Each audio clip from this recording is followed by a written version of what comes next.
നീ അടുത്തായിട്ട് ചോദിക്കാനുള്ള ഡിസിഷൻ എടുത്തു, നീ അത് ഫുൾഫിൽ ചെയ്യണമെങ്കിൽ അതിന് വലിയൊരു ടേം, ഇത് ഡിഗ്രി പഠിത്തത്തിന്റെ മുമ്പ് 1-2 വർഷമല്ല, 12-14 വർഷം പഠിക്കണം. ആ പഠിത്തത്തിന്റെ ഇടയ്ക്ക് എനിക്ക് ചോദിക്കാനുള്ള, സെമിനാരിയിൽ ഞങ്ങള് വെളിയിൽ നിൽക്കുന്ന ഞങ്ങൾക്കറിയത്തില്ല സെമിനാരിയിൽ എന്തുവാ നടക്കുന്നത്, എന്തൊക്കെ ചെയ്യേണ്ടി വരും, ഞങ്ങൾക്ക് അവിടുത്തെ എക്സ്പീരിയൻസ് അറിയത്തില്ല. സോ അത് ആ സെമിനാരിയിൽ ചാലഞ്ചസ്, നല്ല നിമിഷങ്ങള്, ചീത്ത നിമിഷങ്ങളൊന്നുമില്ല, നല്ല നിമിഷങ്ങള്, എന്തൊക്കെ പഠിക്കാൻ കിട്ടി. വീട്ടിൽ നമ്മൾ ഉള്ളപ്പം നമുക്ക് കുറെ കാര്യങ്ങൾ എല്ലാം അമ്മ ഒരുക്കി തരും, അല്ലെങ്കിൽ നമുക്ക് എല്ലാം ഈസിലി അവൈലബിൾ ആണ്. പക്ഷെ അവിടെ എല്ലാം സ്വയമായിട്ടാണ് നമ്മൾ ചെയ്യേണ്ടത് എല്ലാം. സോ ഞങ്ങൾക്കറിയാനുള്ള ഒരു യൂത്തിന്റെ റിപ്രസെന്റേറ്റീവ് ആയിട്ട് എനിക്ക് ചോദിക്കാനുള്ളത്, അച്ഛന്റെ സെമിനാരിയിൽ പഠിക്കുന്ന സമയത്തുള്ള ചാലഞ്ചസ്, എക്സ്പീരിയൻസ്. അങ്ങനെ ഒരു ചലഞ്ചസ് എന്ന് പറയുന്നത്, പഠിക്കാൻ നമുക്കറിയാം, ഞാൻ ഒരു സാധാരണ സ്ഥലത്ത് നിന്ന് വന്ന ഒരാളായിട്ട് അതിൻ്റെതായ ബുദ്ധിമുട്ടുകളൊക്കെ ഉണ്ടായിരുന്നു. പക്ഷെ അതെല്ലാം ഓവർകം ചെയ്യാൻ പറ്റും, പഠിക്കാനൊക്കെ പറ്റും. പിന്നെ ജോലിയൊക്കെ ചെയ്യുന്ന അതൊക്കെ എന്നെ സംബന്ധിച്ചിടത്തോളം ഒരു വിഷയമല്ല. കാരണം ഞങ്ങളൊക്കെ ഇപ്പം എല്ലാം തന്നെ ചെയ്യണം എന്നൊക്കെ പറഞ്ഞ് മുതൽ അങ്ങനെ തന്നെ ചെയ്ത് ശീലിച്ചവരാണ്. അപ്പൊ അതിന്റെ ഒരു വിഷയമൊന്നും ഞങ്ങൾക്ക് ആ രീതിയിൽ അഫക്റ്റ് ചെയ്തിട്ടില്ല. പക്ഷേ ഈ ചലഞ്ചസ്, പ്രശ്നങ്ങൾ എന്നൊക്കെ നമ്മൾ പറയുന്നു, അതൊക്കെ നമ്മൾ തന്നെ ഉണ്ടാക്കുന്ന, അങ്ങനെ കുറെ ഞാൻ തന്നെ ഉണ്ടാക്കിയ കുഴപ്പങ്ങളൊക്കെ ഉള്ളൂ. അതിൽ നിന്നാണ് നമ്മൾ പഠിക്കുന്നത്.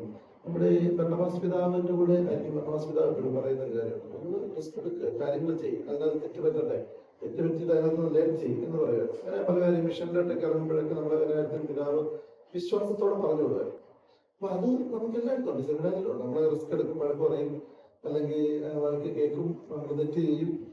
അപ്പൊ അത് ഓരോന്നും നമുക്കൊരു ലേണിംഗ് പ്രോസസ്സാണ് എല്ലാം. പക്ഷേ അതിനെ മനസ്സിലാക്കുമ്പോൾ നമുക്കവിടെ പിടിച്ചേക്കാൻ പറ്റും. ലക്ഷ്യം നമുക്കുണ്ടല്ലോ, എന്താണ് want to become a priest എന്നുള്ളത്, ആ ലക്ഷ്യം നമുക്കുണ്ട്. അപ്പൊ അതിനകത്ത് വരുന്ന ക്രൈസിസ് ആയിക്കൊള്ളട്ടെ, ചലഞ്ചസ് ആയിക്കൊള്ളട്ടെ, അത് എങ്ങനെയാണ് പഠിക്കാൻ പറ്റത്തില്ല, കൂടുതൽ സമയം പഠിക്കും. ഒരു സെമിനാരിൽ എന്തൊക്കെ ഷെഡ്യൂൾ ആയിരുന്നു? രാവിലെ 5 മണിക്ക് രാവിലെ അത് സാധാരണ ചെയ്യും. അതെല്ലാം ഞാൻ പറഞ്ഞത്, രാവിലെ എണീറ്റ് നമുക്ക് കൃത്യമായിട്ട് അതിൻ്റെ നമ്മൾ ഉണ്ടാവും, പണിയടിക്കും, രാവിലെ എണീക്കണം. അത് കഴിഞ്ഞിട്ട് വാഷിംഗ് ഒക്കെ കഴിഞ്ഞിട്ട് നമുക്ക് പ്രയറിന് പോകണം. കുർബാന കഴിഞ്ഞ് തിരിച്ചു വന്ന് ക്ലാസ് കഴിഞ്ഞ് വൈകിട്ട് 4 മണിക്ക് കളികൾ, അത് കഴിഞ്ഞിട്ട് വീണ്ടും സ്റ്റഡി ടൈം. അതിങ്ങനെ 14 വർഷം അത് റെഗുലറായിട്ട് തന്നെ പോകും. പിന്നെ അതിനുശേഷം ഈവനിങ് പ്രയർ, രാത്രി പ്രയർ, അതിങ്ങനെ ആ റൊട്ടീൻ എപ്പോഴും. ഇതെല്ലാം നമുക്കിതെല്ലാം ചലഞ്ചസ്, യൂത്തിനെ സംബന്ധിച്ചിടത്തോളം ചലഞ്ചസ് എന്ന് പറയുന്നത് എന്താണ്, നമുക്കിത് അതിനോട് ആഭിമുഖ്യം ഇല്ലാത്തത് വരുമ്പോൾ നമുക്കത് ചലഞ്ചാവും. ഇറ്റ്സ് വെരി ഡിഫിക്കൽട്ട് ഫോർ, അല്ലേ? അത് നമുക്ക് പ്രാർത്ഥനയ്ക്ക് പള്ളിയിൽ പോകുന്ന സമയത്ത് പള്ളിയിൽ പോകാൻ പറ്റുന്നില്ല എന്നുകൊണ്ടാണ് ഇൻട്രസ്റ്റ്. അത് അപ്പൊ അങ്ങനെയൊക്കെയുള്ള ചലഞ്ചസ് ഞങ്ങൾക്ക് ഇവിടെ ഉണ്ടാകും. ഞങ്ങളെല്ലാം ആദ്യം മുതലേ പ്രാർത്ഥിച്ചുകൊണ്ടിരുന്നവരൊന്നുമല്ല, നമുക്ക് ആ ചലഞ്ചസ് ഒക്കെ ഉണ്ടാകും. ബട്ട് നമ്മുടെ ലക്ഷ്യം മുന്നിലുണ്ട്, എന്താണ്, എനിക്കൊരു അച്ഛനാകണം എന്നുള്ളത്. അതുകൊണ്ട് തന്നെ നമ്മള് ഇതിനൊക്കെ പോയിക്കൊണ്ടിരിക്കും. അത് പിന്നെ നമ്മുടെ ലൈഫിന്റെ ഭാഗമായിട്ട് മാറും. പിന്നെ ചലഞ്ച് എനിക്കുണ്ടായ ഡിഫിക്കൽട്ടീസ് എല്ലാം ഞാൻ ഉണ്ടാക്കിയിട്ടുള്ളതാണ്, അല്ലാതെ മറ്റുള്ളവർ എന്നെ അങ്ങനെ ചെയ്തു എന്നൊക്കെ ഞാൻ പറയുന്നില്ല. ഞാൻ ഉണ്ടാക്കി, ഞാൻ വേറൊരു റീസൺ ആയിരിക്കുള്ളൂ, ഞാൻ ഉണ്ടാക്കിയിട്ടുള്ളതാണ്. അതിനകത്ത് തന്നെ എനിക്ക് ഓവർകം ചെയ്യാൻ സാധിക്കുള്ളൂ. അതുകൊണ്ടാണ് ഞാനിന്ന് ഒരു വർഷം ഞാൻ അതിനെ ആശ്രമത്തിലായിരുന്നു. ആശ്രമത്തിൽ നിന്ന് വീണ്ടും ഞാൻ ഇങ്ങോട്ട് മാറി. അവിടെ എവിടെയാണോ നമ്മളെ ആഗ്രഹിച്ചത് അവിടെ ഞാൻ എന്നെനിക്ക് പറയാൻ പറ്റും. തീർച്ചയായിട്ടും അച്ഛൻ പറഞ്ഞതിന്റെ കൂട്ട് ഒരു വൈദികനാവണം, ഒരു സിസ്റ്റർ ആവണം എന്ന് പറഞ്ഞ ഒരു യൂത്തിന് മനസ്സിൽ ലൈഫിൽ ഒരു പ്രാവശ്യമെങ്കിലും പള്ളി നിൽക്കുമ്പോൾ അത് തട്ടിയിട്ടുണ്ട്.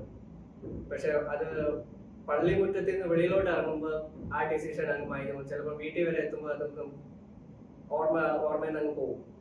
പക്ഷെ ഒരു വൈദികനാവണമെങ്കിൽ പഠിച്ച്, സെമിനാരി പഠിച്ച്, സാക്രിഫൈസസ് കുറേയൊക്കെ ചെയ്ത് ഒരു വൈദികനാവണമെങ്കിൽ അത് നല്ലൊരു strong belief in Christ as well as നമ്മുടെ കമ്മ്യൂണിറ്റിക്ക് ഇത് വലിയൊരു നേട്ടം തന്നെയാണ്.